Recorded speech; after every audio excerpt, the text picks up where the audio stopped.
Buenas tardes. Buenas tardes. Hola, profe. Buenas tardes.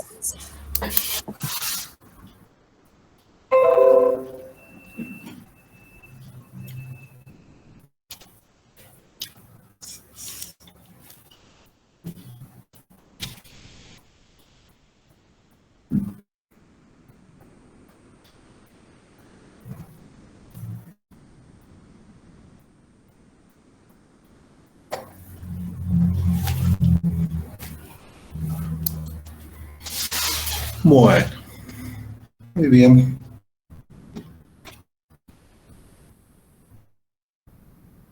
Habíamos dejado inconcluso el tema de las infracciones, las sanciones.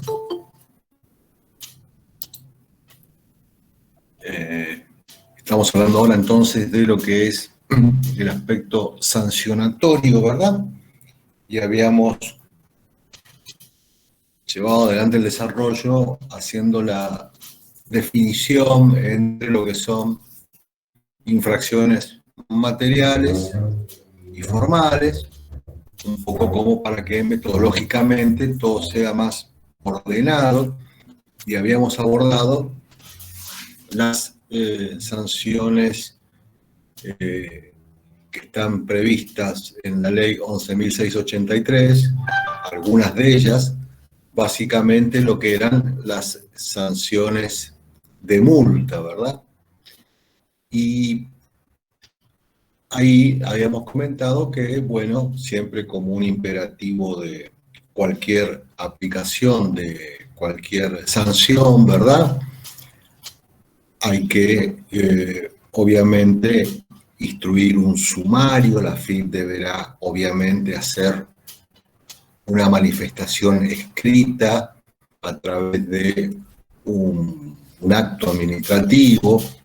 Ya vieron que es un acto administrativo, ¿verdad? Incluso en otras materias, digamos, de su carrera, ¿verdad? Es decir, un pronunciamiento fundado con formalidades, donde la administración pone en conocimiento, en este caso del infractor, del presunto infractor, que va a querer aplicarle una sanción, en este caso una multa, que es la que hemos visto nosotros en la clase anterior, que hoy íbamos a redondear con los casos que nos faltaban.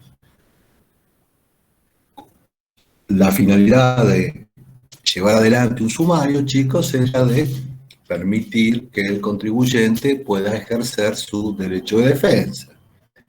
Acuérdense que, por ser esto materia penal, ya les digo, son una serie de conceptos que ustedes por ahí no vieron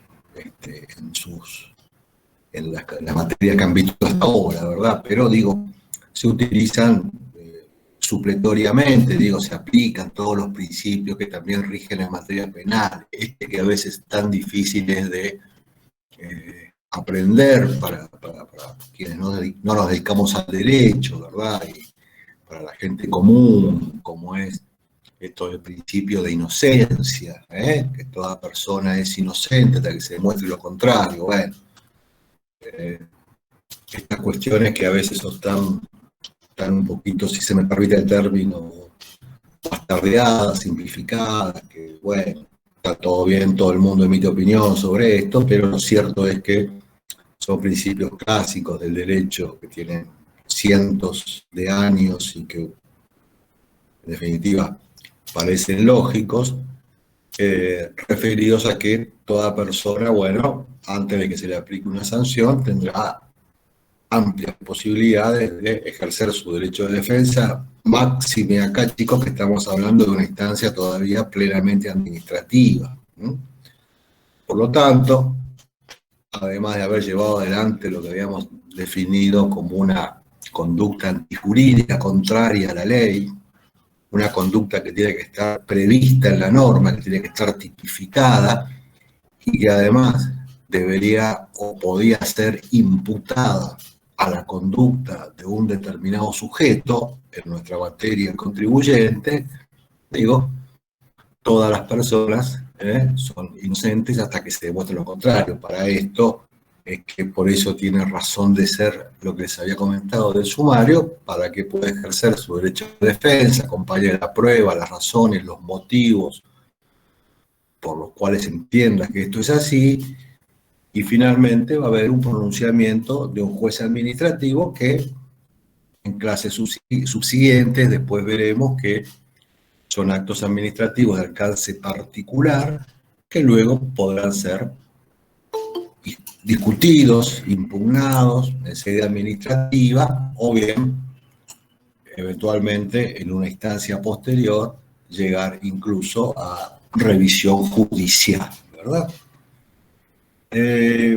Ahora bien, dentro de lo que son las infracciones a los deberes formales, había quedado en señalarles que alguna particularidad tiene y que me detengo ahí en el artículo 38 de la ley 11.683, pero digo porque tiene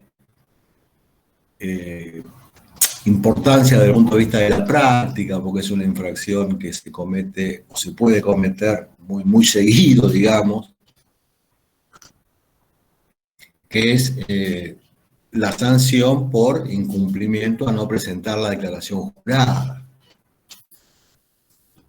Se los menciono, chicos, porque además también, o especialmente se las menciono porque obviamente ustedes recuerdan, saben que, bueno, un contribuyente debe presentar declaraciones juradas de los diversos impuestos que ha perfeccionado los hechos imponibles con una cierta asiduidad. Si yo miro el caso del IVA, ingresos brutos en la provincia, IVA nacional, ingresos brutos en provincia, que se presentan todos los meses, una declaración jurada.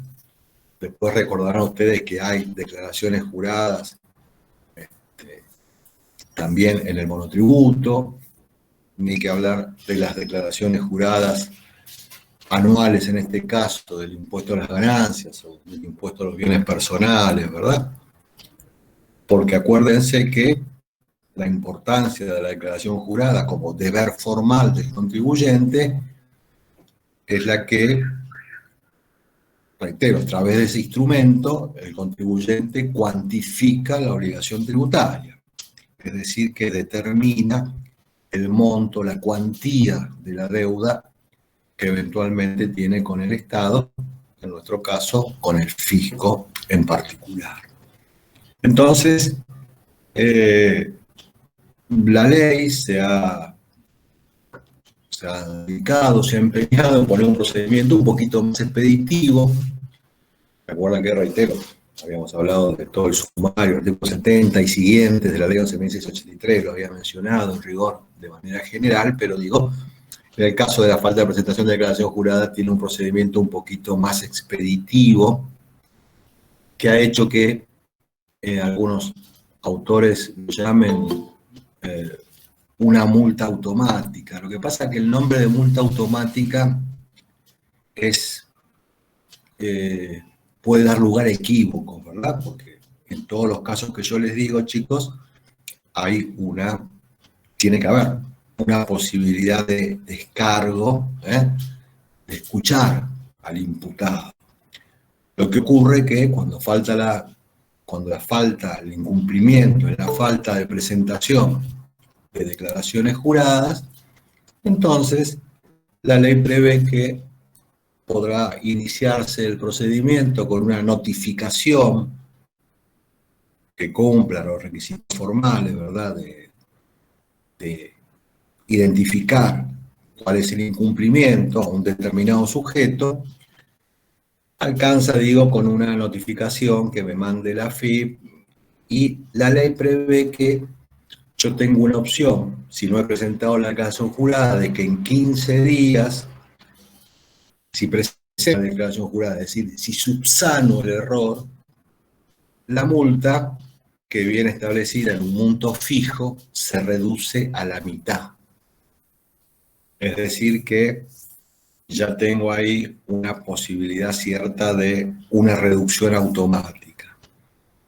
Lo mismo ocurre, es decir, no hace falta que la AFIP me intime y ahí por ahí tiene algunas particularidades, dado que si yo he hecho el incumplimiento, acuérdense que si yo incumplo con la ley ya soy pasible de una sanción. Ahora bien, si en cualquier caso, aunque la AFIP no me haya mandado esa intimación, yo cuento con esos 15 días para presentar la declaración jurada y pagar la mitad de la multa,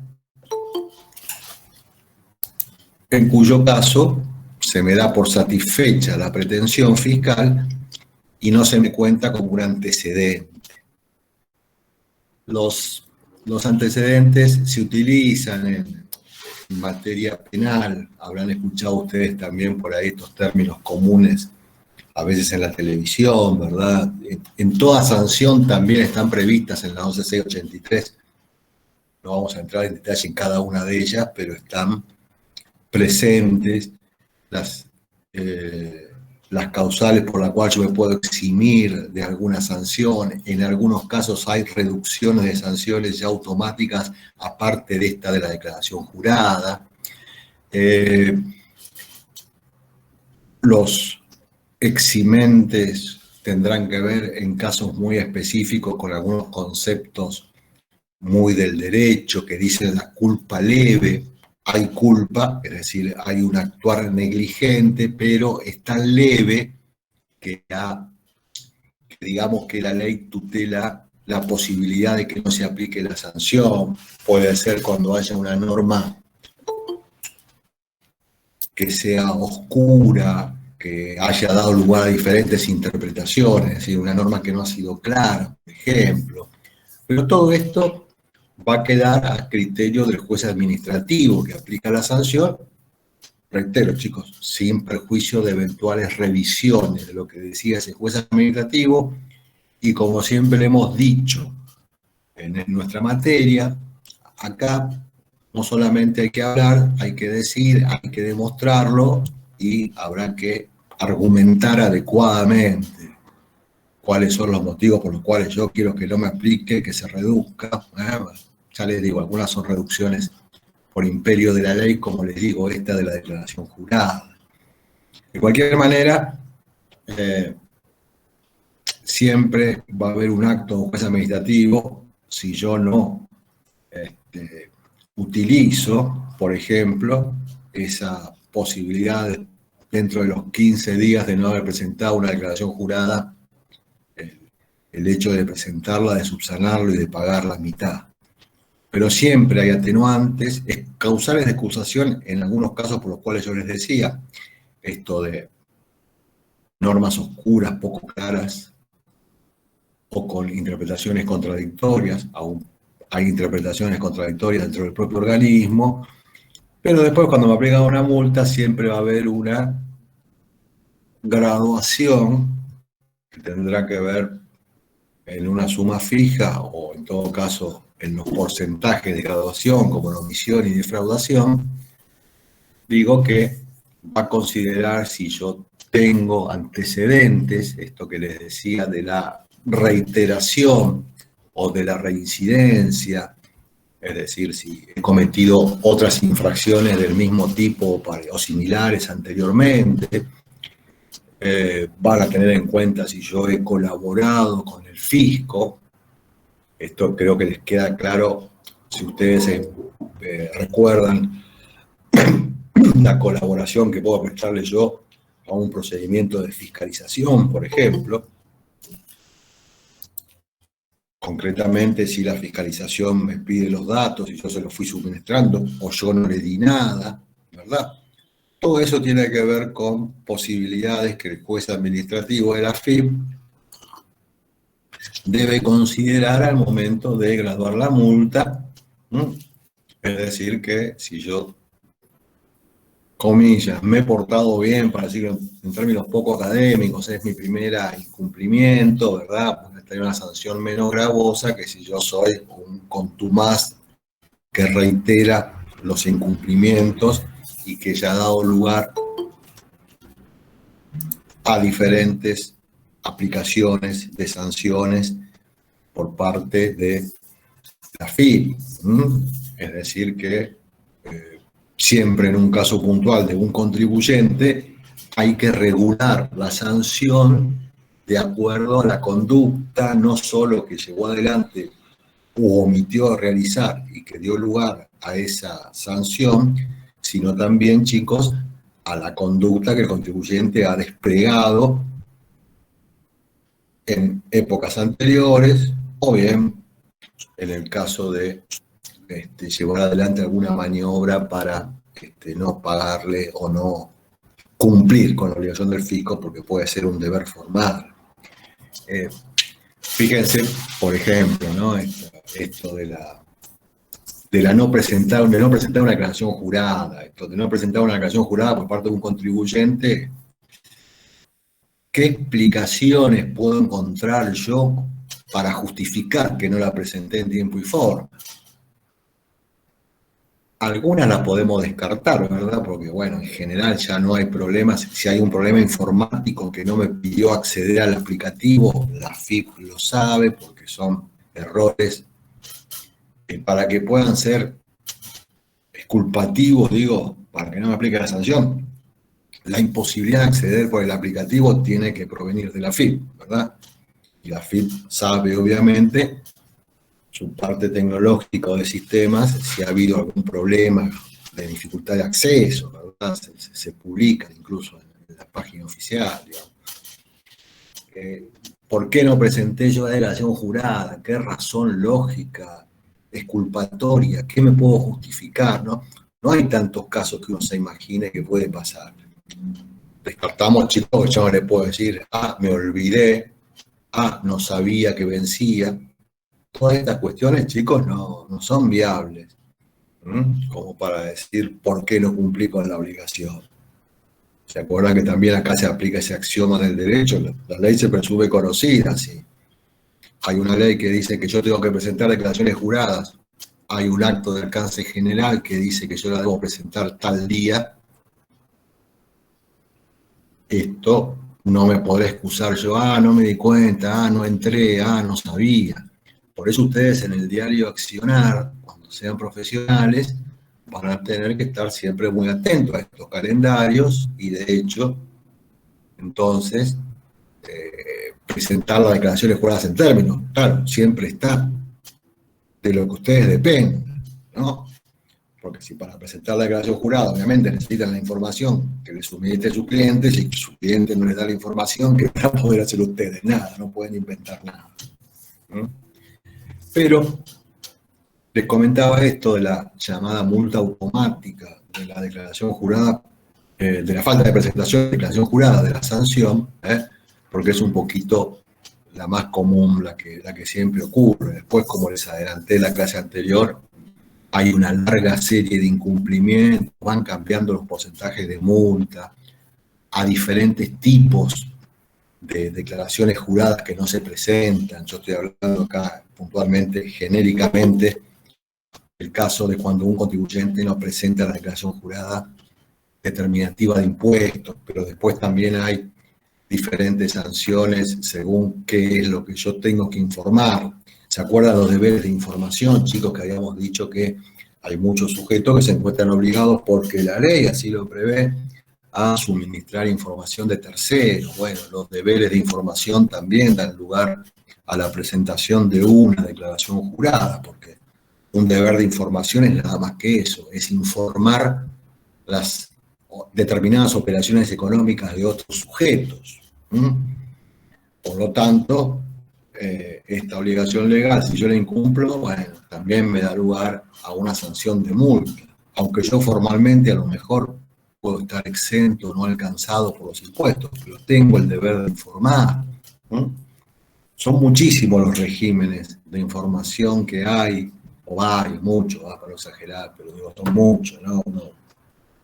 Algunos de estos, por ejemplo, que les puede a ustedes usar el ejemplo para estar cerca con temas que se debaten todos los días, es la información que a la FIP le tienen que dar a aquellos sujetos intermediarios en la comercialización de criptomonedas. El tema de las criptomonedas, que todavía tiene una parte bastante poco clara en materia impositiva, tributaria, pero digo, aquellos sujetos que comercializan, bien, son llamadas, son empresas fintech, tecnológicas, que incluso hacen como una especie de intermediario, ¿verdad? En la venta de criptomonedas, o aquellos sujetos que operan legalmente en nuestro país y que se dedican a ese tipo de operaciones, bueno, tienen que informarle a la AFIP los datos de quién adquirió a través de ellos criptomonedas. Eso es un régimen de información. Simplemente, si yo compré criptomonedas a través de una de estas entidades, la entidad debe informarle a la AFIP que yo, Carlos Bueno, compró ¿no? Tantas criptomonedas con tal fecha. ¿Se dan cuenta, chicos? Entonces, después varían también según qué tipo de información sea. Por eso les decía que hay muchas variantes de sanciones. Realmente hacen que prácticamente sea un esfuerzo de memoria, ni hablar porque cambian los montos, las graduaciones. Es imposible acordarse todo esto de memoria. Por eso usamos la técnica que les decía anteriormente, ¿verdad? Bueno, definamos, por un lado, omisión de impuestos o defraudación, incumplimientos al deber material o sustancial de pagar el impuesto. Omisión culposa, defraudación dolosa. Luego, infracciones a los deberes formales que dan lugar a toda esta familia de tipologías sancionatorias de infracciones o contravenciones por parte de la AFIP. Pero se las comentamos porque obviamente tienen que ver con su trabajo profesional, y tienen que conocerlas porque en definitiva incluso muchas veces presentarla voluntariamente o dentro de un plazo trae consecuencias desde el punto de vista sancionatorio. Como siempre les digo, ustedes no son los dueños de la plata de su cliente, no lo van a hacer. La plata siempre es de su cliente. Pero ustedes tienen que aconsejarlo, darle las opciones para que una conducta del contribuyente no les traiga aparejado cuestiones gravosas, como puede ser encima una sanción de una multa, que va a salir del bolsillo del contribuyente, ¿verdad? Pero bueno, reitero, hay casos que ustedes no pueden hacer nada, porque si no les da los elementos que van a informar, que van a declarar ustedes. ¿Se dan cuenta, chicos? Entonces, por eso es importante, y ya les digo, mucha variedad de tipos sancionatorios en la 11683. Pero nos conformamos con darle los conceptos básicos, porque me parece más útil si ustedes internalizan estos conceptos básicos. El día de mañana va a ser simplemente dedicarse a analizar los tipos vigentes para el momento de que se trate. Eso también tienen que tenerlo presente porque las sanciones en materia penal nunca se aplican sanciones retroactivamente. Es decir, siempre tienen que ser, si me quieren aplicar una sanción, tiene que estar vigente al momento que yo cometí la infracción. Esto es invariable, la postura doctrinaria, jurisprudencial, digo, no hay discusión. La infracción debe estar tipificada, debe estar en la ley el día que yo la cometí. No pueden de ninguna manera aplicarme una sanción de manera retroactiva. Es más, hay otro principio que sí admite una especie de retroactividad, aunque no sería tal instituto estrictamente, ¿verdad? Pero sí en un lugar que es, por ahí lo escucharon también, esto de la ley penal más benigna. Puede pasar que a mí me hayan sancionado por un determinado incumplimiento y que después, con posterioridad, yo haya cometido una infracción en el año 2019, y mañana sale una ley que le da un tratamiento más benigno a la infracción que yo cometí en el 2019. Bueno, en la medida que yo no haya ya cancelado esa multa, porque puede ser que ya la haya pagado todo, para lo cual ya no tengo nada que hacer, pero digo, si todavía no me fue aplicada definitivamente o está en revisión esa multa, tendrán la posibilidad de pedir la aplicación de la ley penal más benigna, es decir, que les den el nuevo tratamiento a la ley, que la ley prevé, a la situación que ustedes cometieron hace 2 años en el ejemplo, del 2019. Esto es denominado ley penal más benigna. Pero esto era un poco el esquema general, y nos quedaba por abordar, por afrontar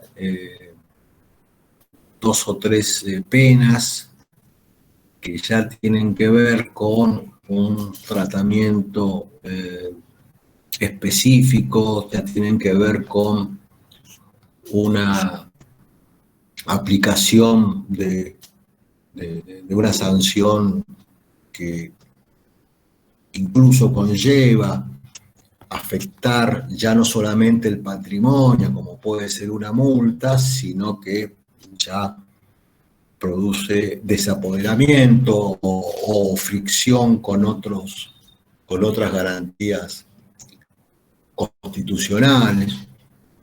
Y yo había mencionado de manera genérica el caso de la clausura, ¿verdad? Y el decomiso de bienes.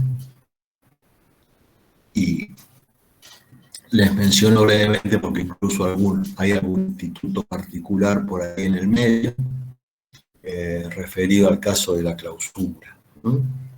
Pero lo cierto es que tanto la clausura de establecimientos como el decomiso de bienes, que ahí hay diferentes figuras, yo lo estoy mencionando ahora genéricamente como decomiso, son sanciones que proceden por incumplimientos formales.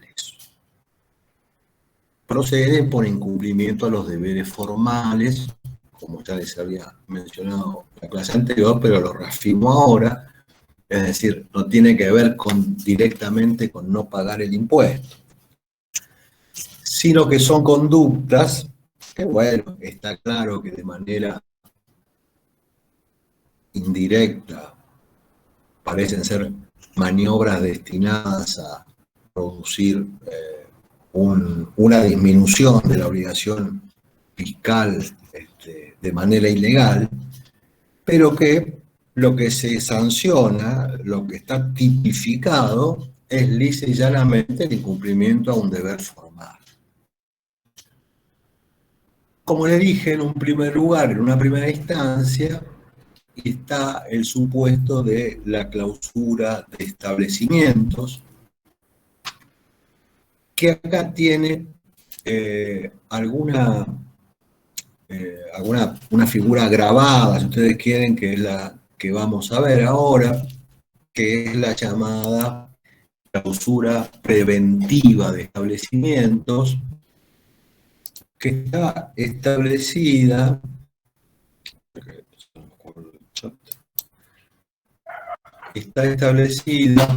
en el artículo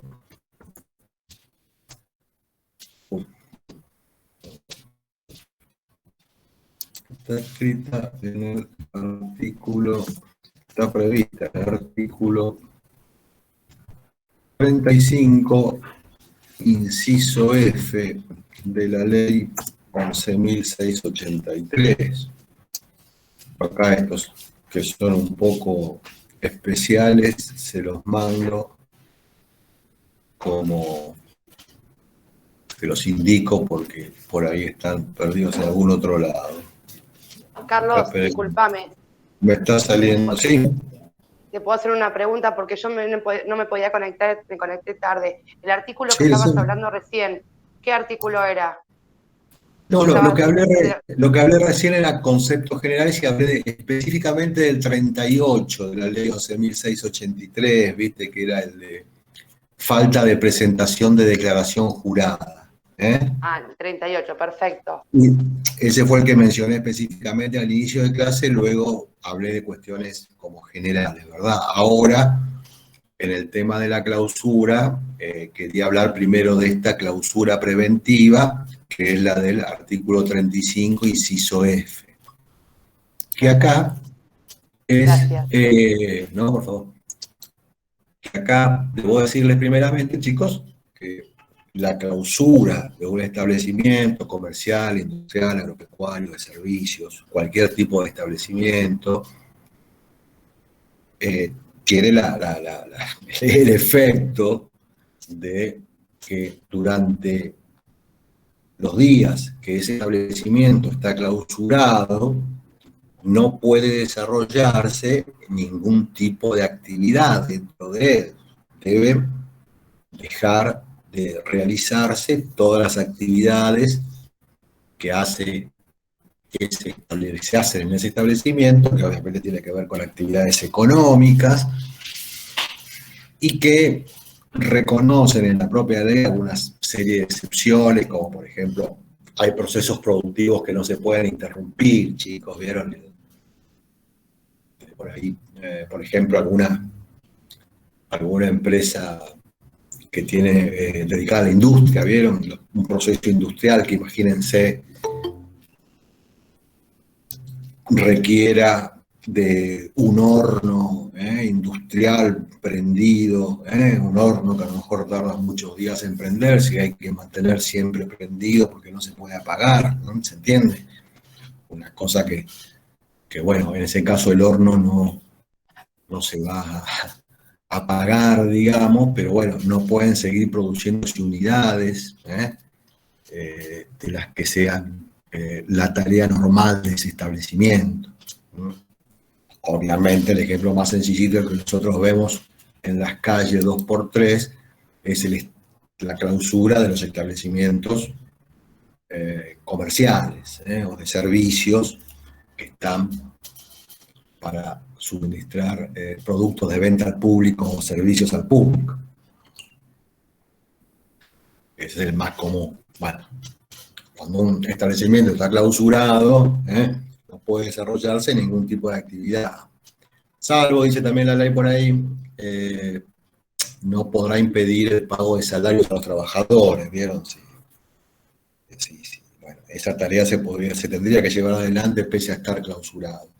Pero ¿qué ocurre? Claro, el tema es que, como ustedes por ahí lo han visto, hay hasta desde lo operativo, ¿verdad? Se pone una faja, indicando que el establecimiento está clausurado, ¿verdad? Que no puede ser violada esa faja, porque si se viola esa faja, es un tipo sancionatorio que está previsto específicamente también en la ley, que dice que va a aplicarse una clausura por el doble de tiempo de lo que tenía aplicado originalmente, ¿no? Es otra infracción violentar la clausura. Por lo tanto, bueno, en esos establecimientos industriales que les decía yo, hay algún tipo de forma de solucionar esto, dejando algún acceso abierto, no clausurado.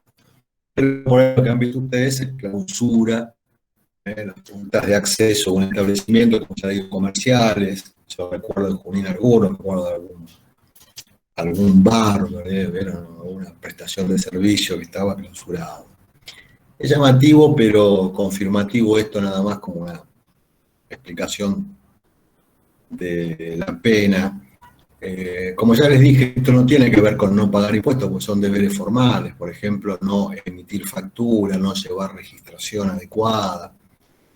Digo, esos incumplimientos son sancionados con la clausura. Si llega a aplicarse la sanción de clausura y se dispone que el establecimiento no puede funcionar, digamos, por determinada cantidad de días, lo cierto es que algunos autores siempre señalan que tiene como un efecto psicológico esa clausura, y eso de poner la faja tendría la justificación de ponerlo en evidencia, si ustedes quieren, como que socialmente la gente sepa que hay un incumplimiento y que eso dio lugar a la clausura de establecimiento.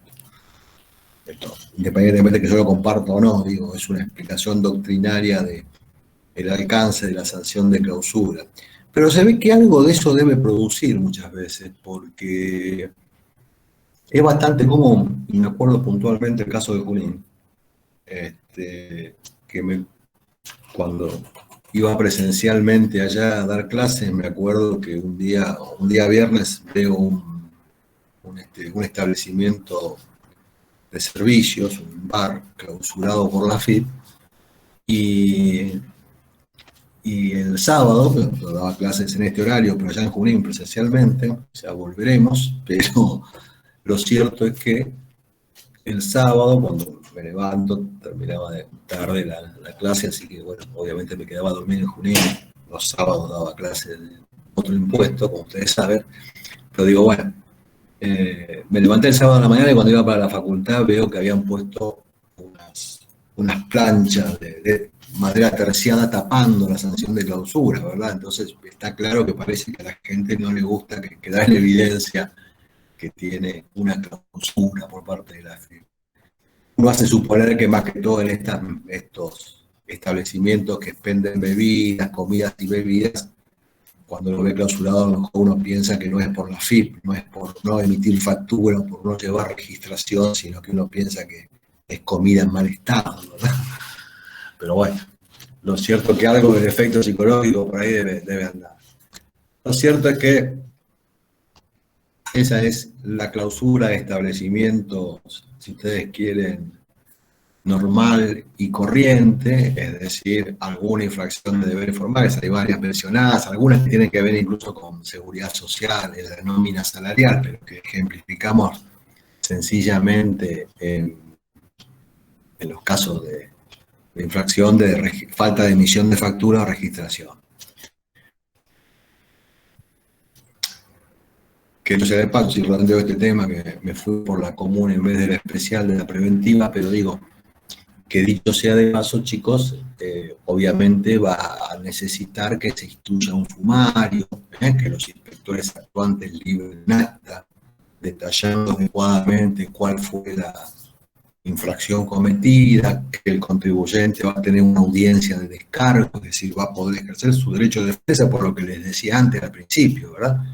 El principio de inocencia, le imputa un incumplimiento, va a tener una audiencia de descargo y finalmente va a tener una resolución de un juez administrativo, a ver si le aplica la sanción de clausura, la que además en algunos casos puede llevar conjuntamente con ellas la aplicación de una multa o incluso la suspensión de licencias o matrículas, autorizaciones para ejercer determinadas actividades si uno las necesita.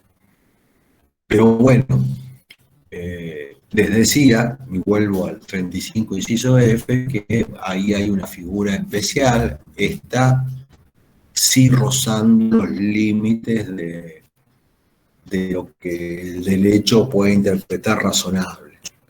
Aclaro, chicos, que la clausura ha superado hace muchos años los agravios del contribuyente que, precisamente disconforme con la clausura, la atacaron por ser inconstitucional, por ser irrazonable. El tema esto de la razonabilidad en la aplicación de la sanción tiene que ver de la mano de la proporción de que se aplique. Muchas veces los fiscos caen en multas desproporcionadas. Y ahí está perdiendo otro requisito que debe cumplir, que es la proporcionalidad. Digo, tiene que haber una cierta congruencia entre el tipo de infracción que se cometió y la sanción que me aplica, ¿verdad? Se imaginan que si uno dice, bueno, lo voy a clausurar 6 meses, eso a todas luces terminaría siendo razonable, por eso es de 3 a 10 días, ¿verdad? Digo, están acotados. Siempre se aplica la mínima, además. Pero digo, más allá de esto, digo, tiene que ver con esta proporcionalidad. Y esta clausura, mal le digo, es constitucional porque, bueno, protege, tutela al Estado y tutela el hecho de lo que se llama la registración y circulación económica, digo, la facultad que tiene la AFIP de exigir determinada documentación de respaldo de respaldo, digamos, de la realización de operaciones económicas, para evitar lo que haya un circuito marginal. Pero esta preventiva, el 35 inciso F, está ahí, digamos, la FIP la usa de vez en cuando, pero no siempre es muy usual. Y cuando vayamos a preguntar por qué, precisamente porque al ser preventiva no le da al contribuyente en forma previa a su aplicación la posibilidad de descargo, de defensa. Es una sanción excepcional que no permite en una primera instancia la defensa por parte del imputado, del que cometió la infracción. ¿Se dan cuenta, chicos? Entonces, ahí estoy ya en una zona un poquito gris. La ley lo prevé específicamente y procede la preventiva cuando el funcionario autorizado por la AFIP para aplicarla, no es cualquier funcionario el que la puede aplicar, constatar que se han configurado 2 o más de los hechos u omisiones previstos en el artículo 40 de la ley. Ahí en el artículo 40 de la ley están establecidos cuáles son los deberes formales que, si se incumplen, dan lugar a la sanción de clausura, ¿verdad? Vuelvo con los ejemplos sencillos y esquemáticos que pusimos: no emitir factura, no registrar adecuadamente.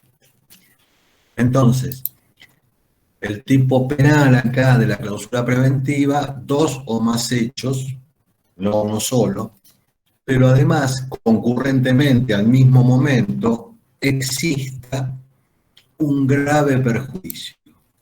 Acá entramos en la parte discrecional, digamos, de interpretar el funcionario actuante cuando hay un grave perjuicio. Y acá ya entra la carga de subjetividad, ¿verdad, chicos?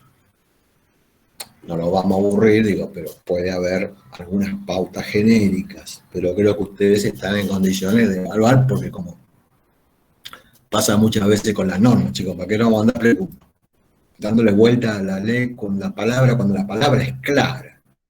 La palabra es clara, es un grave perjuicio, pero ¿cuándo es grave el perjuicio? Primero tengo que haber acreditado 2 infracciones.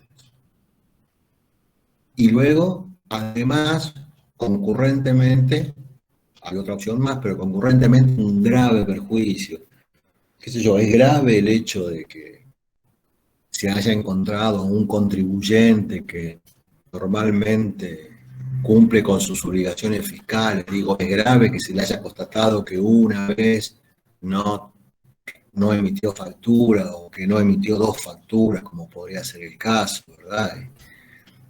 O no tenía un respaldo documental de sus operaciones adecuado. Es ese ejemplo igual que si yo descubro a un contribuyente que no está inscripto, por ejemplo, y parece que no, ¿no? Parece ser que es mucho más grave el caso del no inscripto. ¿Se entiende, chicos? Porque ese está definitivamente en una situación fuera de la ley.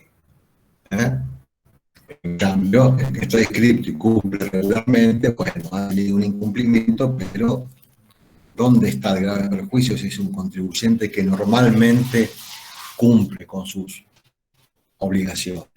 ¿Se entiende, chicos? Es un ejemplo, pero creo que sirve para que ustedes puedan mensurar. Obviamente que, reitero, hay algunas pautas específicas, pero no importa, no están en la ley. Digo, lo que sí importa es que ustedes van a decir, bueno, un grave perjuicio para la AFIP, porque lo que se está protegiendo es los ingresos, ¿no? Los recursos que el Estado necesita para atender sus necesidades públicas. Digo, bueno, macanudo, una persona que no está inscripta y está vendiendo mercaderías a troche y moche, ahí sí parece ser grave el perjuicio.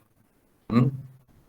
Bueno, ahí está entonces la posibilidad de actuar por parte de la AFIP. ¿Mm? Incluso pueden ser, porque a veces nos preguntan, porque son muy comunes. Bueno, por ahí tanto, por ahí, por sus pagos que yo conozco, no hay tantos, pero también pueden clausurarse puestos ambulantes, ¿verdad? Por ejemplo. No tiene que ser solamente un local establecido en un comercio, digamos, ¿no? Puede ser un puesto ambulante, que se vaya moviendo. Pero bueno, esto es materia impositiva nada más, chicos. Siempre les digo que no van a arreglarse todos los problemas, por ejemplo, de la venta ambulante con las normas impositivas. No tiene nada que ver. Entonces, recapitulamos. Cláusula preventiva. Primera cuestión, 2 o más hechos. Un grave perjuicio concurrentemente, es decir, que debe justificar el funcionario que hay un grave perjuicio, o bien, siempre de manera concurrente, que el responsable, el infractor, registre antecedentes por haber cometido la misma infracción en un periodo no superior a 2 años desde que se detectó la anterior, siempre que se cuente con resolución condenatoria y aun cuando ésta no hubiese quedado firme. No hubiese quedado firme quiere decir que cuando ya no se puede discutir más. Ven, chicos, hay varios requisitos. Entonces, 2 infracciones, 2 incumplimientos constatados por el funcionario actuante y además, concurrentemente, un grave perjuicio, valoración que lleva una cierta dosis de subjetividad, como siempre hay, pero también, chicos, como agregamos que haya cierta discrecionalidad, en que incluso el juez administrativo tenga cierta discrecionalidad, no significa que tenga facultades para ser arbitrario. Arbitrario no deberían ser. Pero, bueno, hay una cierta discrecionalidad. Cuando valoro el grave perjuicio, hay una cierta discrecionalidad. O bien, chicos, que una persona que ya tiene antecedentes por la misma, el mismo incumplimiento. Pero que ese incumplimiento no se esté todavía discutiendo, sino que haya quedado firme, que ya no admita más discusión. Ustedes ven entonces un ámbito acotado y de alguna manera, bueno, no siempre de aplicación muy común de la cláusula preventiva del 35 inciso H, pero incluso se la menciono porque está puesta entre las facultades de la AFIP, no está dentro del título de materia sancionatoria, por eso de paso se las indico puntualmente, porque no está dentro de las sanciones, lo han puesto en el artículo 35 inciso F. Bueno, esto es básicamente el esquema que tiene la AFIP para la obligación de esta pena de clausura, que reitero es gravosa, que impide el desarrollo de establecimientos.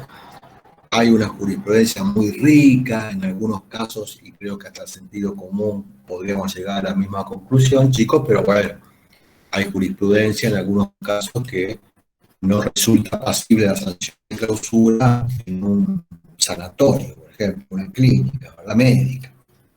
Porque, chicos, está claro que más allá de que haya un incumplimiento a una norma tributaria, no puede hacerse cesar la prestación de un servicio médico por una sanción de este tipo. ¿Se dan cuenta? También la jurisprudencia ha admitido que no se puede aplicar sanciones de clausura, digo, se puede aplicar la sanción, pero se hace de una manera simbólica, si ustedes quieren. Se pone la faja, pero se puede entrar y salir del establecimiento, puede seguir desarrollando actividad. Por ejemplo, en el caso de los diarios, las editoriales periodísticas, ¿verdad? Protegiendo así la libertad de prensa. Ven, chicos, siempre hay valoraciones, siempre hay bueno, opiniones que podemos estar de acuerdo, no estar de acuerdo. Pero bueno, estos son casos de jurisprudencia.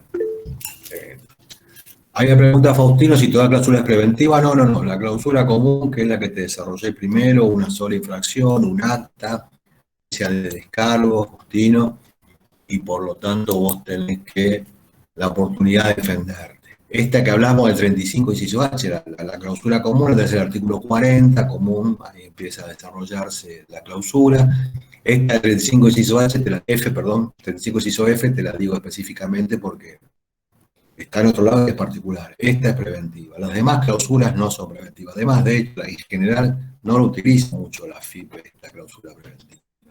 La mayoría de las clausuras que ustedes ven en establecimiento no son las preventivas, son las comunes del 40, donde basta un incumplimiento, que los funcionarios lo constaten, donde pueda ejercer el derecho de defensa, porque se hace un acta, se le notifica al contribuyente que tiene que ir a una audiencia, en esa audiencia hará valer su descargo, tiene alguna opción de si subsanó el incumplimiento formal y si allana es el mínimo de la clausura, es decir, que va un día de clausura, es decir, son posibilidades sobre las cuales yo no entré puntilosamente porque son todas cuestiones de plazos, días de tiempo que realmente son muy arduas, pero no, la clausura más común es la común del 40 y no la preventiva del 35 inciso A, F, pero se la menciono precisamente porque está media perdida, no está dentro de las infracciones. Conclusión, chicos, que más allá de alguna otra crítica que recibe, porque parecería que, bueno, que incluso algunos dicen que es una contradicción, que el propio fisco clausura establecimientos porque les está impidiendo realizar actividad económica. Lo cierto es que es totalmente constitucional, siempre aplicada con la prudencia, respetando todo el procedimiento. No, la audiencia para el descargo es antes de la clausura. La clausura común es antes. En la que no tuviste audiencia de descargo es en la preventiva, Faustino. La clausura común, haces el acta y lo llamas a descargo. No clausuraste nada. No clausuraste nada. Bueno, bárbaro. En la clausura común no clausuraste nada. Llega un inspector de la FIP y te hace la infracción. Antes era muy común, no sé si tanto la FIP, pero antes era bastante común estos procedimientos para aplicar la sanción de clausura. Y era habitual ver cuando hacían estos procedimientos, el caso típico de infracción, chicos, era la no emisión de factura, cosa que parece lógica porque es el más común de las infracciones formales. Como les digo siempre, no hacemos juicio de valoración moral acá, simplemente no emitir factura es una infracción, hay que emitir factura, todo lo que supere 10 pesos. Entonces, era muy común, chicos, que los inspectores de la FIP estuvieran afuera, a media cuadra, a una cuadra de un establecimiento que ya tenían medio en rigor ya predeterminado, que iban a controlar y, bueno, cuando salían los clientes con la bolsita le pedían la factura, ¿verdad? Eso era muy común en otras épocas, que había mayor aplicación de este tipo de sanciones. Estos son, no quiero decir modas, son cuestiones hasta políticas, de la administración tributaria, digo, si las usa más o menos o con mayor o menor espectacularidad. Incluso me hacen acordar que alguna vez hasta se debatió cuál es la distancia a la que debían estar los inspectores de la FIP para que el procedimiento sea válido, ¿verdad? Es decir, los inspectores de la FIP, en cierta manera, si estaban, imagínense, en la puerta de un establecimiento, ya era una presencia intimidatoria. Bueno, en el derecho se discute todo, chicos. Nuestro expertise se discute todo. Si a ustedes les parezca raro, se discutió si procedía o no la aplicación porque estaban en la puerta del establecimiento, si debían estar a una distancia razonable. Distancia razonable, que después serán 20 metros, 30 metros, una cuadra. Y también se discutió bastante el tema en su momento, el tema de cómo utilizaba la FIPA a los agentes encubiertos llamados, está previsto en el artículo 35 de la ley. En un caso, un funcionario de la FIP puede estar adentro de un establecimiento y no identificarse, que eso va en contra de toda norma general. La norma general es que cualquier funcionario de la FIP, cualquier inspector o cualquier persona de la FIP, en ejercicio de sus tareas debe identificarse previamente y obviamente entrar a un establecimiento con permiso del contribuyente, ¿no? Si no, no puede entrar. Y esta norma, la llamada norma del agente encubierto, que fue atacada judicialmente, tuvo fallos a favor y en contra, pero lo que pasaba era eso, chicos, el funcionario de la FIP estaba dentro del establecimiento, pero no se identificaba como tal. Estaba mirando ahí adentro de él, miraba prendas, supóngase que fuera un local de ropa, miraba prendas, se hacía el que estaba probando, se probaba alguna prenda, ganaba tiempo, estaba un tiempo ahí adentro y por ahí, en un momento, veía la configuración del ilícito, es decir, que alguien compraba y le agarraba, no le hacían factura. Ahí nomás se identificaba, yo soy agente de la FIP, qué sé yo, bueno, se imaginan que era muy difícil decir no estaba la infracción porque estaba ahí a la vista, pero lo que era ilegal, a tener alguna jurisprudencia, era ese accionar de mala fe doloso de la gente encubierto, de estar sin identificarse, silenciosamente, ¿verdad? Para ese reconocimiento de la infracción. Faltaba a lo mejor lo que yo les decía, una proporcionalidad, si la verdad, si la FIP necesita para detectar esa maniobra, la presencia de un agente encubierto, un agente secreto que se mete adentro del establecimiento y no dice que es de la FIP. ¿Se dan cuenta, chicos? Eso tiene que ver con esta figura de el agente encubierto, que no la está aplicando ahora la FIP por todos los empates judiciales que tuvo, pero que en definitiva está ahí prevista, ¿no? Pero bueno, está en el mismo 35, inciso G de la ley, lo tienen esto del agente encubierto. Pero como ahora no está muy en uso, tampoco le damos tanta bolilla, pero puede estar, puede tenerlo, puede usarlo la FIP en la medida que es una norma que está prevista en un artículo de la ley, ¿no? Entonces, bueno, qué sé yo. Bueno, muy bien. Aquí tenemos entonces el tema de la clausura, y ya con esto nos damos por satisfechos. Reitero, chicos, recordándoles que hay dos tipos entonces de clausura, ahora sí para redondear, y se trata de la clausura normal, corriente, del artículo 40 y 41 de la ley 11.683, por infracciones a deberes formales, pero que admite, exige, más que admite, que sea citado a un descargo del contribuyente antes de aplicar la clausura, que recién se va a hacer efectiva cuando dicte un acto administrativo, el juez administrativo, que además va a disponer en ese acto administrativo qué días debe cumplirse la clausura, y se le avisa al contribuyente con anticipación de lo menos de 72 horas, porque puede pasar, chicos, que, imagínense, para seguir con el mismo ejemplo, si se trata de un establecimiento, un bar, por ejemplo, hay mercadería perecedera adentro del establecimiento, entonces se le avisa con 72 horas de anticipación a cuando debe o se va a proceder a clausurar para que pueda retirar la mercadería que se le puede echar a perder, ¿no?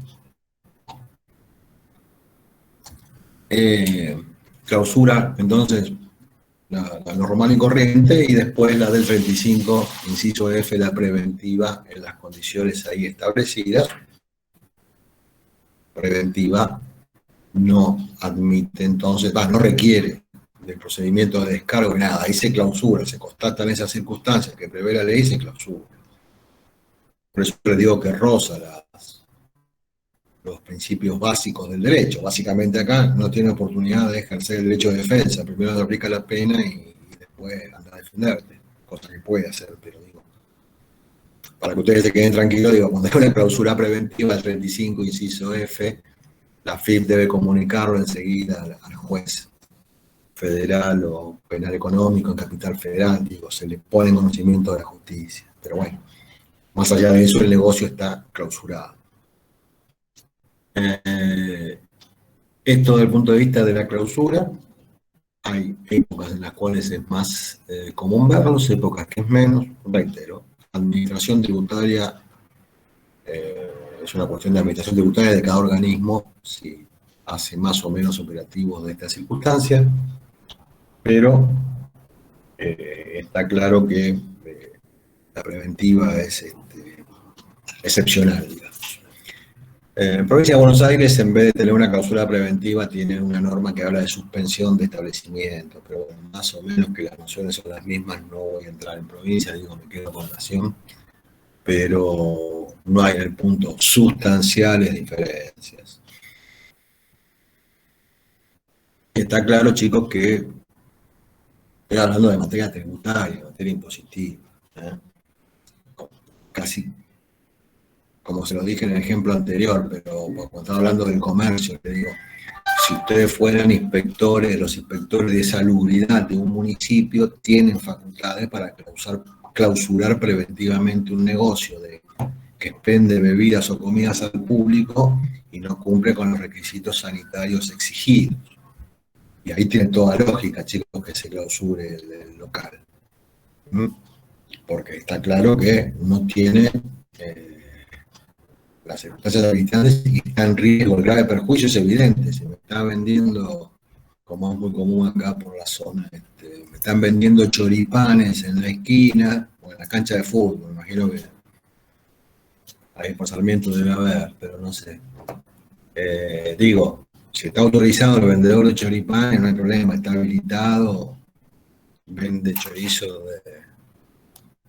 sabemos dónde lo compró y todo eso, no hay ningún problema, pero si tengo una parrillita que la puse en la esquina de la cancha y vendo chorizo que no sé de dónde viene y qué sé yo, sin ningún tipo de salubridad,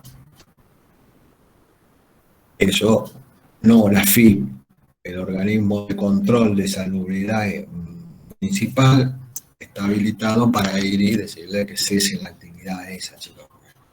Todo lo que vamos y comemos el choripán, tenemos algún riesgo que vaya a saber qué estamos ingiriendo, ¿verdad? Esa es la verdad. Pero bueno, lo mismo se puede decir en cuestiones de salubridad, pero siempre se habla de ese tipo de establecimientos, chicos, obviamente, un restaurante con cucaracha o rata, como dije otra vez, más bien que hay que clausurarlo, que va a dejar abierto, hacer un procedimiento de descargo, mientras tanto sigue dando de comer a los parroquianos que están ahí. Se imaginan que hay causales que a lo mejor ameritan, de hecho ameritan una clausura inmediata, pero no.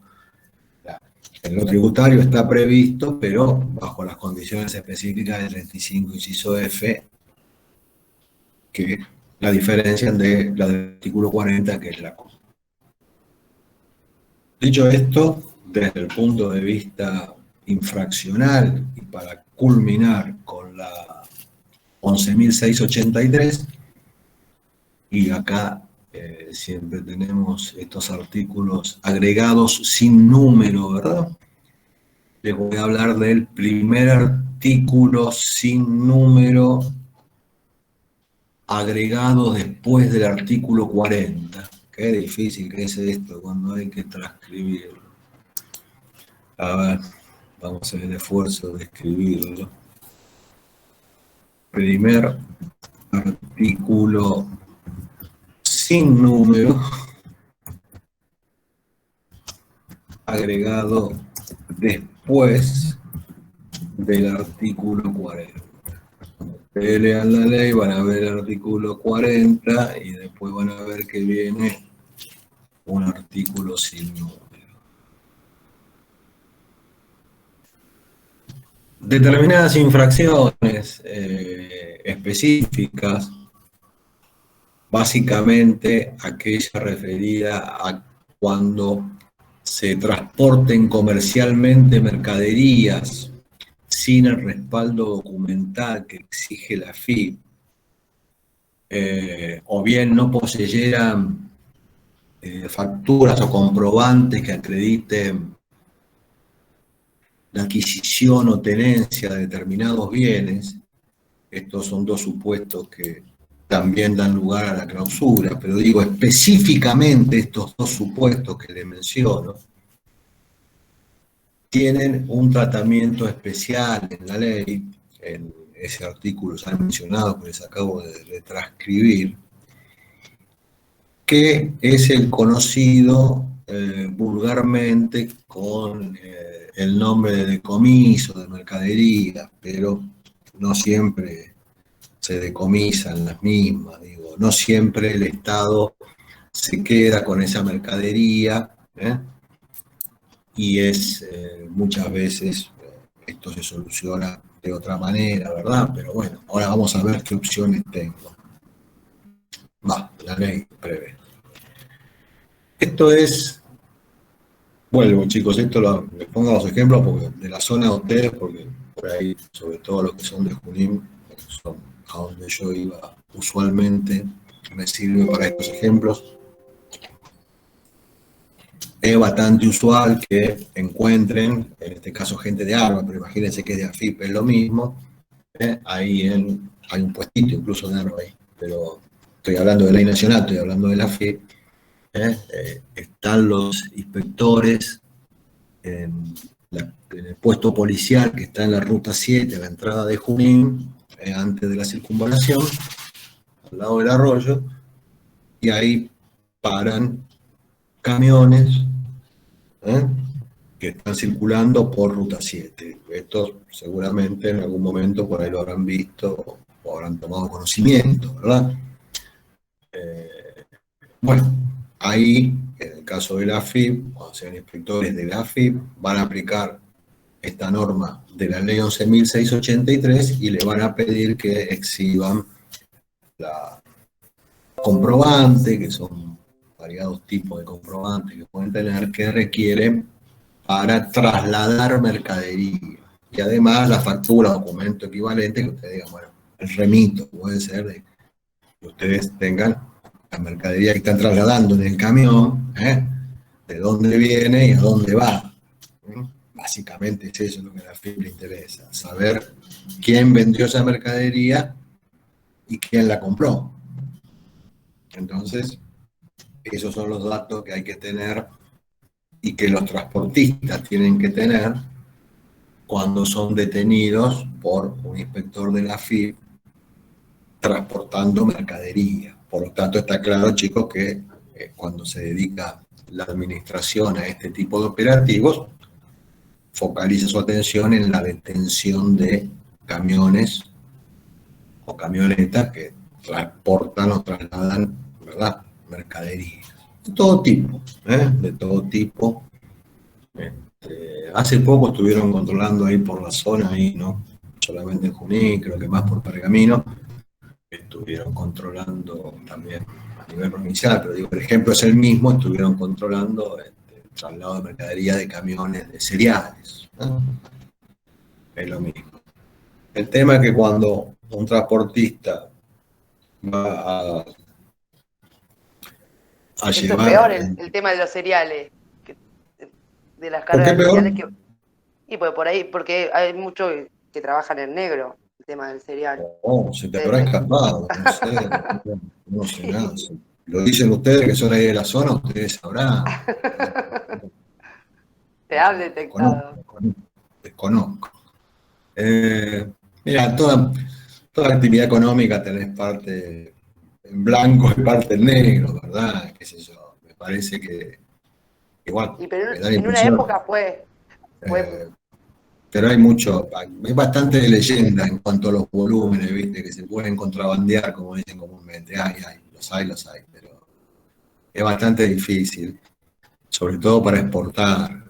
Es toda una cadena, chicos, porque es lo que siempre digo, la norma impositiva no va a arreglar nada, va a arreglar una parte, pero no todo.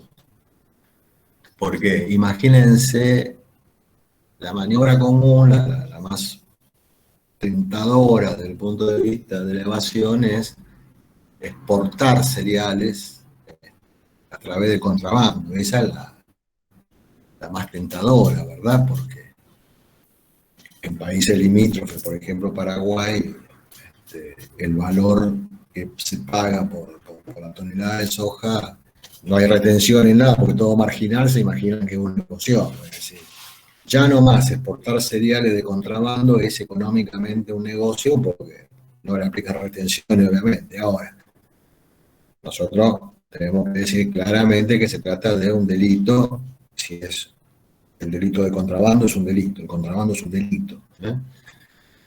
Más allá de la infracción típicamente impositiva, que puede ser evasión, bueno, ahí hay un delito aduanero, que es el llamado contrabando, y es un delito penado con pena privativa de libertad. Digo esto porque, como siempre digo, yo les enseño, les digo lo que debe ser, después lo que es, ocurre. Pero bueno, imagínense lo que es sacar los cereales de contrabando, ¿no? No es tan fácil, ¿no? Porque tiene un volumen físico importante, ¿verdad? Y bueno, hay que recorrer muchos kilómetros, ¿no? Y después tengo que entrar a puerto, tengo que entrar a algún lugar donde lo pueda transportar. No estoy hablando del transporte, como se dice comúnmente, del bagallero, no estoy hablando del contrabando de unos kilos de cereal, estoy hablando de un contrabando más grande, ¿verdad? Bueno, hay que tener toda una infraestructura, hay que contar con la complicidad de muchas áreas, ¿no? Incluso está claro que si salió por la frontera falló el control aduanero. Y si fue por otro lado, hay vías, pero no son tan fáciles de acceder, digo, para un contrabando de porte grande, ¿no? Por eso ustedes habrán visto que otro tipo de mercaderías, otro tipo de contrabando, de ilícito, de droga, de armas, de drogas sobre todo, se hace, sí, a través de pequeñas embarcaciones, o qué sé yo, que van haciendo varias, son productos que rinden mucho y los hacen así, pero no es... ¿Se acuerdan cuando vemos las películas o nos enteramos en los diarios que estaba contrabandeando droga en la valija, qué sé yo, pues se imaginan cuántos valijeros se necesitan, pero así todo, una cierta cantidad de valijeros son representativos. Por ahí en el caso de la soja, una valija de soja, chicos, no va a ser muy representativa de mucho dinero, ¿verdad? Entonces ya tendría que ser un contrabando a mayor escala, y para ello se necesita toda una cadena de complicidades largas y que incluso en general en lo que es provincia, bueno, también incluye más de una provincia o un recorrido de muchos kilómetros. Pero bueno, lo cierto es que hay esas maniobras y por lo que dice Fernanda es que por eso se estableció esta sanción, ¿verdad? Si no, no se hubiese puesto. El legislador controla que la mercadería en tránsito tenga la documentación respaldatoria suficiente. Se haya pedido la autorización, es un aplicativo ante la AFIP, ¿verdad?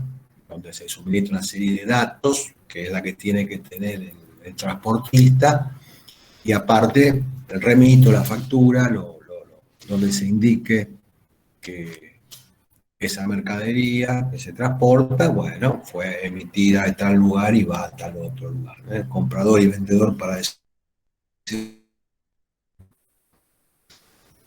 lo cual es mercadería en tránsito, para la cual desde que está esta infracción es que se ven los operativos de interrupción de parar el recorrido de los camiones para pedirle esta documentación. Desde el punto de vista normativo, chicos, bueno, si llega a carecer de esa documentación, queda claro que ustedes se imaginarán que no, es hasta incómodo qué hacer con esa mercadería. Imagínense que encuentra la FIC, que hay un camión con tonelada de ladrillo y tendría que tener un depósito gigante en todos lados, bueno, es un lío. Entonces lo que prevé la misma ley es que en todo caso, ante esa comprobación de la infracción cometida, lo que se usa usualmente y es lo que está previsto, que es la interdicción de la mercadería. La interdicción significa que, y es lo que pasa usualmente, ¿verdad? La FIP va a llevar adelante un procedimiento, como siempre, para aplicar la sanción, no es automático. Por lo tanto, cuando hay una interdicción, se declara depositario, es decir, responsable de esa mercadería, en general al mismo transportista que la está llevando. Esto hace que pasa a tener una serie de obligaciones legales el transportista, cuál de ellas sería asegurar que esa mercadería no se venda, es decir, que no desaparezca esa mercadería. Que se pueda, el día de mañana, en todo caso, ante un requerimiento de la FIP, se entregue esa mercadería. Se lo nombra técnicamente de depositario el transportista, se declara la interdicción de esa mercadería, no la secuestro, no la decomiso. La dan la interdicción y ponen como depositario al transportista. Eso es lo que prevé el procedimiento, es decir, que quien en el momento que lo lleva sea el poseedor, el que parece que tiene un derecho para llevar adelante, para llevar esa mercadería, ¿no? Que obviamente va a estar identificado y todo, porque a veces los remitos o los papeles no estarán en orden, por eso se hace la interdicción, si no, no hay problema. Si tienen los papeles en orden, sigue derecho. Bueno, esto igual, o también la ley prevé que se puede recurrir no a la interdicción, es decir, nombrar un depositario que va a ser quien debe resguardar la mercadería. También la ley prevé que se puede secuestrar esta mercadería, para lo cual se le saca de la propiedad al transportista y se designa depositario a otra persona. Se secuestra la mercadería, pero reitero, chicos, como ustedes se imaginarán, el problema es práctico.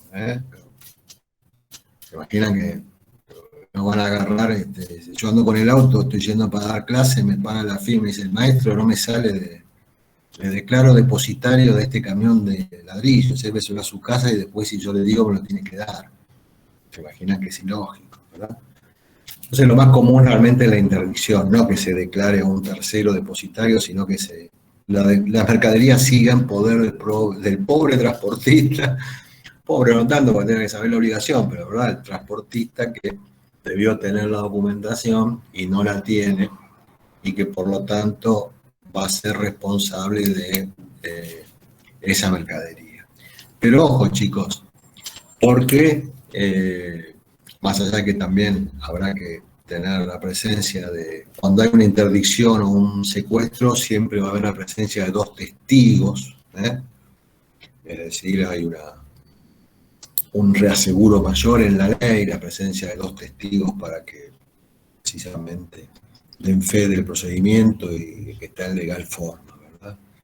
Ahora, a partir de ahí, del acta labrada y todo esto, se va a llamar, digamos, se va a iniciar un procedimiento que, una vez que se hizo la interdicción de la mercadería, habrá que ver si se tienen los datos de quién es el vendedor de la misma, a efectos de poder aplicarle o no la sanción, es decir, hacer un procedimiento para que pueda defenderse. Lo más lógico es que si está identificado el vendedor, ¿verdad?, no se lo van a agarrar a lo mejor por el transportista. Acuérdense que el transportista, chicos, a lo mejor es un tercero, no es meramente un transportista, no es un integrante de una empresa que está transportando sus propios bienes, esto es una cuestión de hecho. Por lo tanto, al responsable de la infracción, el vendedor que no emitió la documentación necesaria para que circule el camión, se le va a iniciar un procedimiento sumarial también para ver si se le aplica o no la sanción, y en cuyo caso tendrá también su audiencia como siempre, chicos, con sus particularidades que tiene el decomiso, su audiencia de defensa, un juez administrativo dispondrá el decomiso o no de la mercadería. Acuérdense, se hace el procedimiento y se interdicta, se lo deja al transportista como depositario de esa mercadería, si da viaje viejo, pero usted es interdicto, pero no tiene la documentación necesaria, o bien el secuestro, se secuestra y se declara depositario a otra persona. Pero el efectivo decomiso, es decir, cuando el Estado se queda con los bienes, va a tener que haber un procedimiento primero para escuchar al vendedor de los bienes, si está identificado, porque a veces no se puede encontrar, al vendedor de los bienes se le va a querer aplicar esa sanción porque es el que vendió y no entregó los bienes, y entonces va a tener una posibilidad de defensa. El juez administrativo valorará después qué sanción le aplica. Si le aplica la del decomiso, pierde esa mercadería. El decomiso significa eso, chicos, ya esa mercadería no va a quedar en poder del vendedor, de nadie, el depositario debe entregarla y queda en poder del Estado. Después tiene una serie de normas complementarias sobre el tema de los bienes, qué sé yo, pero es una pena de desapoderamiento, por eso después del acto administrativo del juez va a tomar conocimiento el sede penal, porque hay que avisarle a sede penal, porque tanto como ustedes ven, chicos, penas, el decomiso como la clausura son penas que afectan garantías institucionales y que por lo tanto requieren de un determinado cuidado, no son solamente penas pecuniarias, aunque se pueden reconvertir en multa, pero como principio general, chicos, tiene que ser muy excepcional esto, que no me dejen ejercer la libertad de comercio, o bien que se queden con una mercadería. Hay casos donde es muy complicado porque no se sabe de quién es la mercadería, pero muchas veces los casos sí se sabe quién es el vendedor o el comprador, a veces se sabe lo que no se hizo el pedido a la FIP, ¿verdad? O sea, por ahí alguna documentación, imagínense, si ustedes venden y compran alguna documentación, algo tienen que mandar, aunque se muevan en negro, ¿verdad? Tiene que haber alguna constancia, aunque sea informal, aunque no cumpla los requisitos de la FIP, pero algún papel tiene que haber. Bueno, esto depende de cada caso en particular. Pero lo cierto es que cuando alguien va a enviar una mercadería a otro sujeto y esta mercadería va a ser trasladada, esta mercadería en tránsito debe ser informada a la operación, a la AFIP, y obviamente además tener la documentación de respaldo donde se indique el destino de los bienes, la cantidad, en fin, los requisitos que permitan identificar esa mercadería. De no ser así, la AFIP podrá hacer la interdicción, el secuestro, y luego de un procedimiento de audiencia y descargo, disponer o no el decomiso. O sea, cuando el decomiso pierde la propiedad, pasa a ser el Estado. Hasta el secuestro y la interdicción, no, el dueño sigue siendo el mismo, el que lo mandó, pero por el momento no puede utilizar esos bienes. Pero ya cuando se lo decomisa, perdió la propiedad de esos bienes. Pero son medidas gravosas, ¿verdad? Son medidas gravosas y, bueno, un poco, por eso les digo, lo que dice Fernanda es cierto, por eso surgen estas normas, pero no puedo decir realmente cuántas veces hay de leyenda urbana de cuáles son los sectores que valen más o menos. Esto es muy delicado, además, como para andar haciendo, digo, en este lugar, ¿no? Afirmaciones sin respaldo. Es casi sentido común lo que yo le contaba y bueno, hay en todos lados incumplimientos. Bueno, hoy vamos a dejar acá, si se van a estudiar. me quedó pendiente la ley penal tributaria. El viernes que viene creo que no hay clase. No sé, leí por ahí que hay feriado, ¿no? Que es un feriado largo. Sí. Carlos, pregunta. El Sí, parcial va a ser el jueves, sí. ¿a las 4 de la tarde o a las 7 de la tarde? No, los horarios son diferentes por sede, pero no sé cuál es cuál cada uno. Creo que no sé si a las 7 es en Junín, creo que a las 4 en Pergamino. Ah, Ahora le digo a los chicos que se lo publiquen, pero a ver, me dijo algo, no. ¿vas a venir vos, Carlos? No, yo este jueves no puedo por cuestiones laborales, así que me voy a hacer presente a través de algunas preguntas nomás. Bueno, vas a hacerlo vos entonces, como siempre. Algunas son mías y otras son de los temas de los profesores que le dieron ellos, lo toman ellos. Me dieron ellos los temas, no me van a yo. A ver. Uy, espera que se me cortó Hernán Sanz acá. Bueno, quedamos que impuestos 3, presencial, Sí. el jueves a las 4 Pero el jueves a las 4 en Pergamino y a las Pergamino. 7 en Junín. A las 7 lo pusimos en Junín. Jueves a las 4 en Pergamino, jueves a las 7 en Junín, porque no había aula en Junín, con esto que dependemos siempre de que el aula que la facultad nos dé disponibilidad de aula, chicos. Ah, perfecto. Carlos, 1 hora y media dura el parcial. Sí, la idea es siempre cuando lo hacemos presencial también ponemos un tiempo de realización, chicos, porque es una lógica de lo que se les pide, lo que ustedes tienen que resolver en un determinado tiempo. Así que lo que pasa es que no te voy a asegurar nada porque no terminamos de hacer el parcial. No hicimos la pregunta todavía. Entonces, a ver, acá me pregunta Paulo una duda. Hernán ayer habló de una resolución de fundamentación de ajustes. No se podía explicar lo que es y qué contenido debe tener. No sé, la resolución, supongo que habló de la resolución determinativa de Hernán. Paula, no sé si es eso, en todo caso.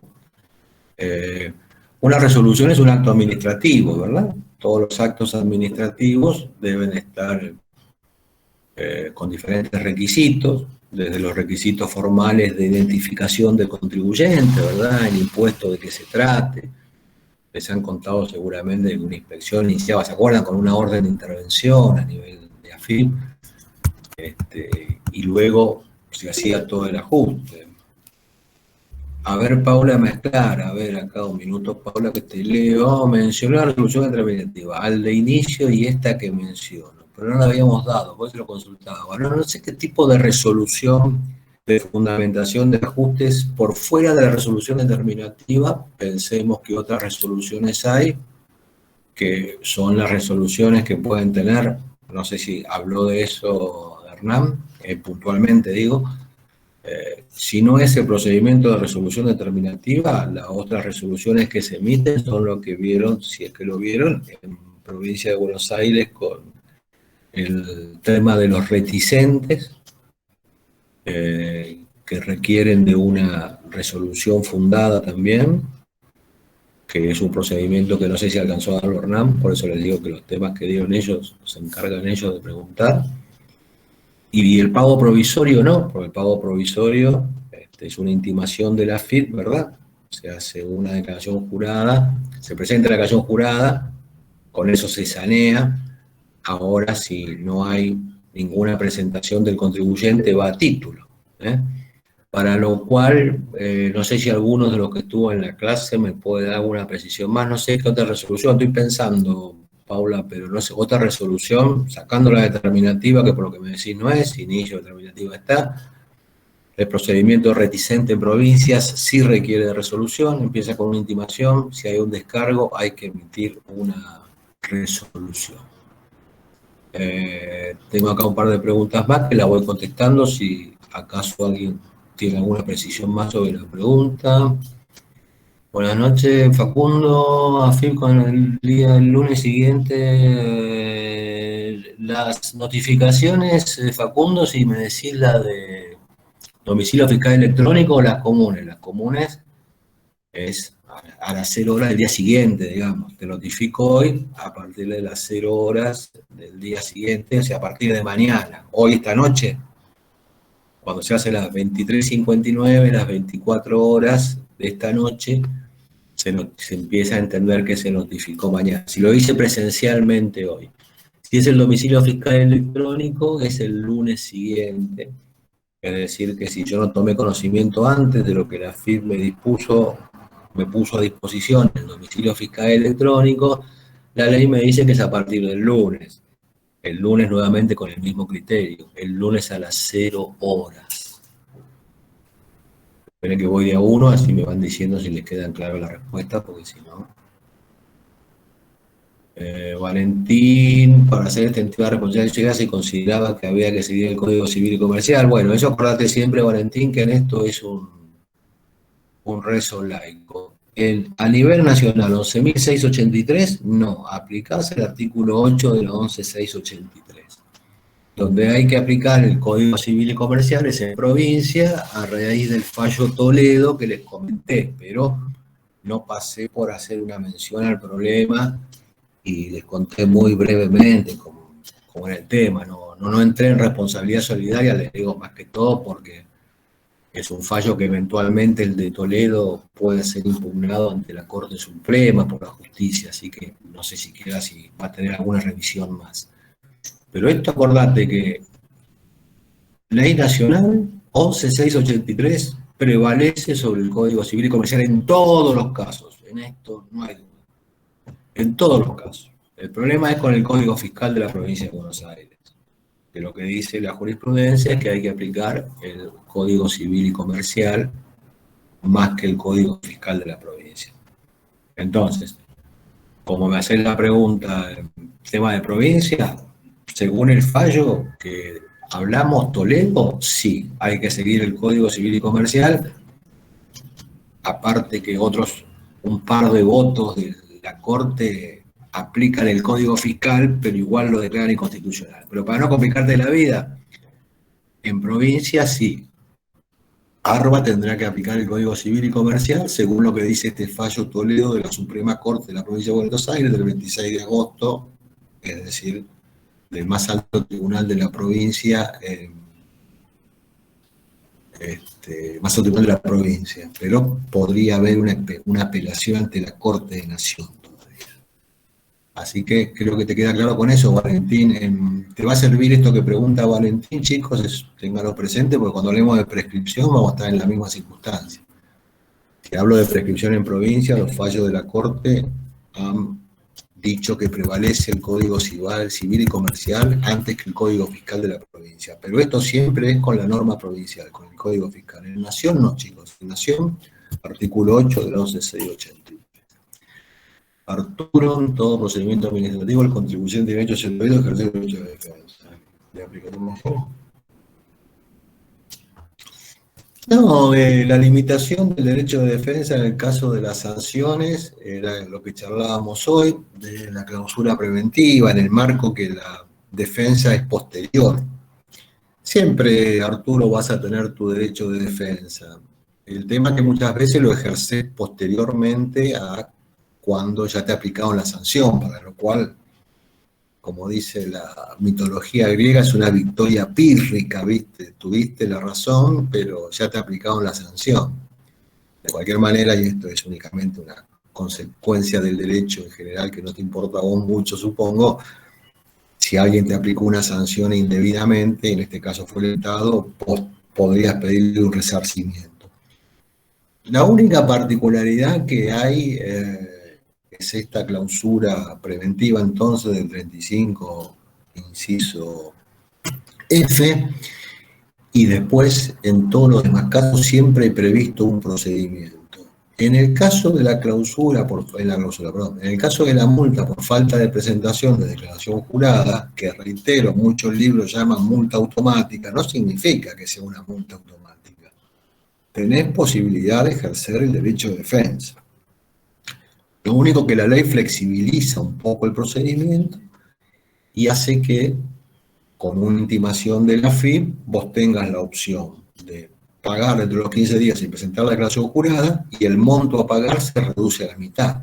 Ahora, si vos no presentaste una declaración jurada, la AFIP te intima, vos podés hacer un descargo Eso no hay ninguna duda, no hay ningún problema, para lo cual estaría cumplido el requisito del derecho de defensa. ¿Te das cuenta, Arturo? No hay otro tipo. El tema de las sanciones a veces es un poquito vidrioso, no, ya les digo, es un tema que por ahí ustedes no tienen por qué saber, derecho penal, digo. Pero ¿se acuerdan que yo alguna vez cuando hablé de las medidas preventivas, que hablé del artículo 111, pero hay algún tipo de facultades que tiene la FIP que parecen sancionatorias? ¿Se acuerdan que yo les mencioné incluso el tema de la suspensión de las quit para evitar la evasión fiscal? La suspensión de una quit es preventiva. Te van a aplicar la sanción de hacerte cesar la quit, pero igual hay un procedimiento para ejercer el derecho de defensa. Entonces, en definitiva, chicos, siempre hay ejercicio del derecho de defensa, salvo que el contribuyente no quiera utilizar, en cuyo caso él solo lo deja de lado. Siempre hay derecho de defensa. En todo caso, lo que hay a veces son circunstancias que hacen que el derecho de defensa se pueda ejercer después que me aplicaron la sanción, como en el caso de la clausura preventiva que vimos hoy.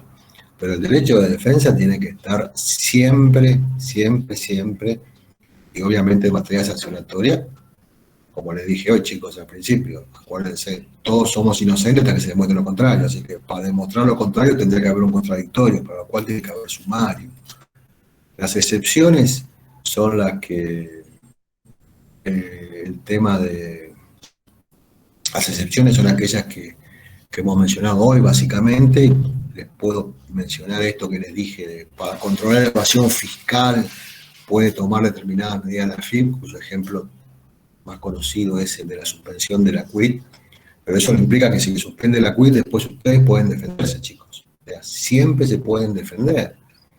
Siempre hay una solución posterior. Fíjense cuando vieron pago provisorio. Cuando vieron pago provisorio, como su nombre lo indica, era un pago provisorio, pero aún supongan que ustedes pagaron, porque en realidad la obligación la solucionan, la intimación de la FIP la solucionan presentando la declaración jurada. Pero digo, aún si ustedes pagaban, también podían después repetir, o sea, pedir la devolución. Digo, siempre están las instancias. Pero para eso es importante, chicos, vuestra formación. No reitero porque les puede enseñar uno, ¿no? Fuera de uno. Estos temas, es importante que esta materia esté de grado, como les dije al principio, no está en todas las currículas de grado, porque es importante que ustedes tengan esas nociones.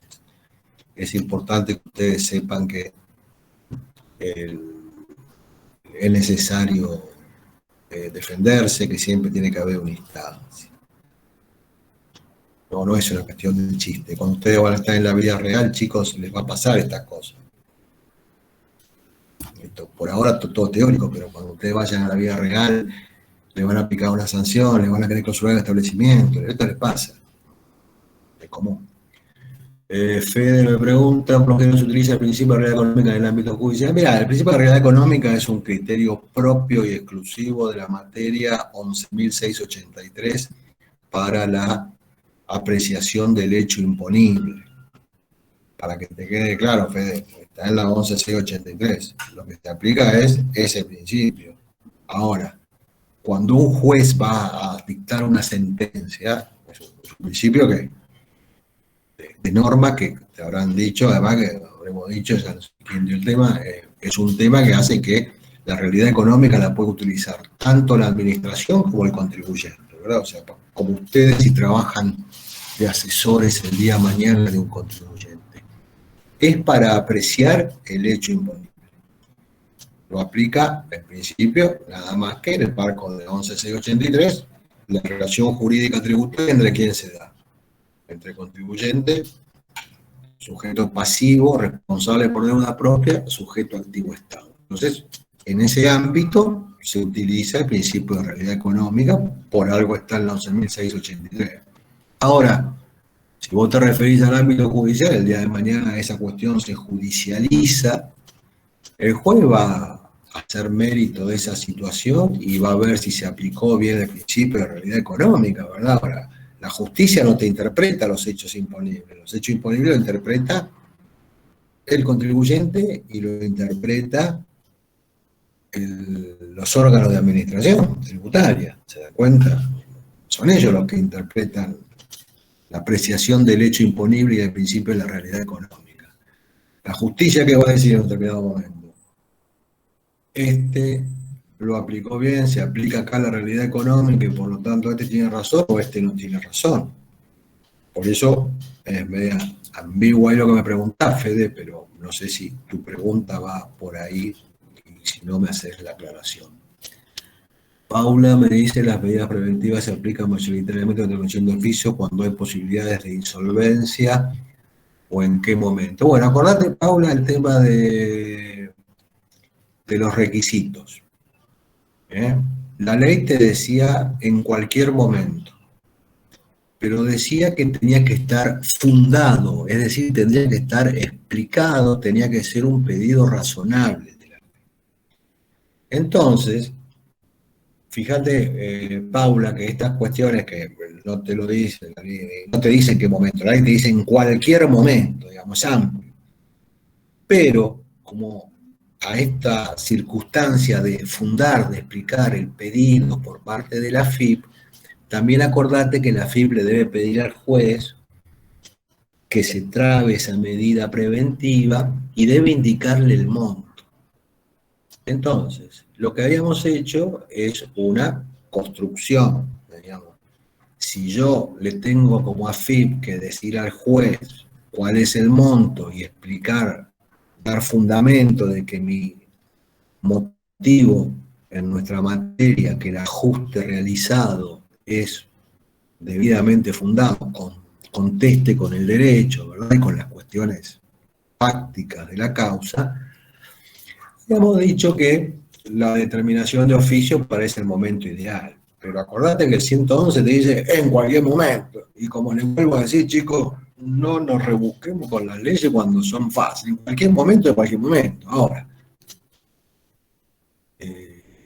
¿cuál es el tema de fundamento? Ver, como se pide siempre en el derecho, la verosimilitud del derecho. Es esto, es decir, fundadamente. Entonces, la determinación de oficio, Paula, ya tengo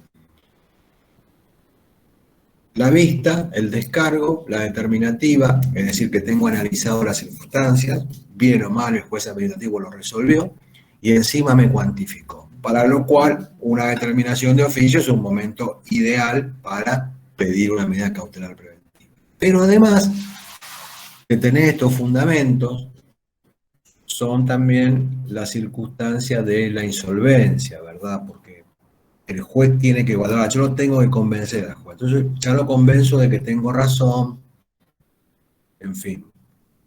Yo les dije que las medidas cautelares preventivas no son para perjudicar, digo, en el sentido de dañar al sujeto pasivo.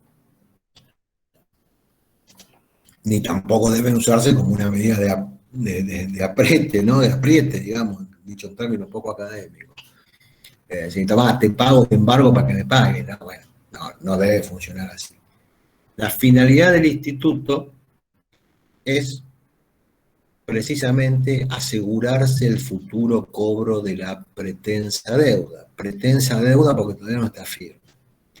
Yo siempre les digo, ustedes vayan siempre al concepto, porque si ustedes tienen claros los conceptos, todas las respuestas son mucho más fáciles. Habíamos dicho que la cautelar preventiva era, ¿verdad?, a los efectos de asegurar un cobro futuro. Entonces, bueno, yo cuando se la pido al juez, debo primero fundadamente dar las razones, explicar en qué me baso, hacerla líquida, va a poner pedir un embargo por una suma determinada, no puedo pedirlo así en general, salvo que sea inhibición general, pero bueno, no importa. Yo tengo que poner una suma líquida. Y Paula, obviamente, también es bueno asegurar si hay algún peligro en la demora, que técnicamente es esto lo que me planteás vos. Pero obviamente que sería mucho más fácil que el juez te dijese que sí, si vos le podés demostrar que el contribuyente se está insolventando. Pero Obviamente que no en todos los casos es así. El juez lo decide y vos como AFIP sos una parte, la parte que lo pide. Cuanto más argumentes y cuanto más fundamento tengas, te van a dar bolillas, si no, no te van a dar bolillas. Cierto es que, para contestarte puntualmente, no es la ley, no dice que solamente proceda en casos de insolvencia, como tampoco dice que sea en un procedimiento de determinación de oficio. La ley te dice en cualquier momento. Pero de los requisitos del 111, de la finalidad del instituto, está claro que es una medida para asegurar el crédito, el cobro de un crédito que todavía no está asegurado que le pertenezca al Estado, ¿sí? Y que por lo tanto deberá fundamentarlo, y está claro que yo algo debería decir que, bueno, si le pido una medida cautelar es porque presiento que el día de mañana no me va a pagar, ¿no? Estos peligros de la demora es lo que se pide en cualquier medida cautelar preventiva. Yo creo que les comenté que las cautelares y estas preventivas son comunes. Lo que me pregunta Paula es lo que dice el Código Procesal Civil y Comercial de la Nación. Dice, el Código Procesal Civil y Comercial dice que medida cautelar preventiva en cualquier caso del derecho va a proceder si hay verosimilitud del derecho, los fundamentos, y peligro en la demora. Es decir, que debo acreditar que hay peligro en la demora. Eso en los casos comunes. Si yo quiero cobrar un cheque, puedo pedir eso. Bueno, un cheque no, porque estoy en el ejecutivo. Si voy a hacer un juicio por cobro de pesos, de un alquiler, si ustedes quieren, yo puedo pedir una preventiva y voy a tener que demostrarle eso. Lo tengo que pedir. En el caso del fisco, desde la ley es un poquito más suave, no pide específicamente el peligro de la demora. Pero nos dice que debe ser fundada y por una suma líquida. En algún momento la suma la tengo que haber calculado con bases técnicas. Pero no me dice la determinación de oficio popular, me dice en cualquier momento. Pero en cualquier momento. Háganse el ejemplo, chicos, de cuando empezó la inspección. ¿Podría pedir una preventiva al inicio de una inspección cuando todavía no comprobó nada? Sería muy difícil explicarle al juez, ¿no?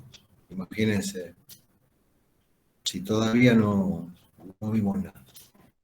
Pero bueno, para darte el ejemplo contrario, Paula, si sale en los diarios que un contribuyente está... Pongo el nombre porque es de público y notorio, pero para que ustedes les quede el ejemplo, chicos.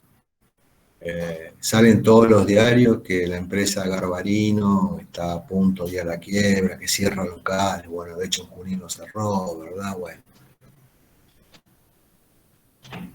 Imagínense que si la FIP tiene un crédito contra Garbarino, va a intentar una medida cautelar para poder asegurarse el día de mañana el cobro del crédito.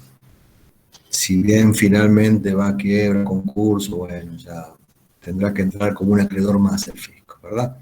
Pero ven el ejemplo, chicos, cuando se hace de público y notorio que hay una empresa que está en problema económico financiero, yo acreedor estaría en condiciones, me abriría los ojos, iría a pedirle una cautelar preventiva. Pero siempre voy a tener que fundarla, de eso lo saben. Bueno. Muy bien, jóvenes. Bueno, que tengan suerte en la evaluación, estudien o no estudien, hagan lo que quieran. Nosotros haremos nuestro laburo, que es hacerle unas preguntitas. Muchas gracias, jóvenes. Chao, gracias. Chao, Carlos, gracias. Chao, muchas gracias. Que tenga un lindo fin de. Gracias igualmente. Chao, chao. Chao. Ciro.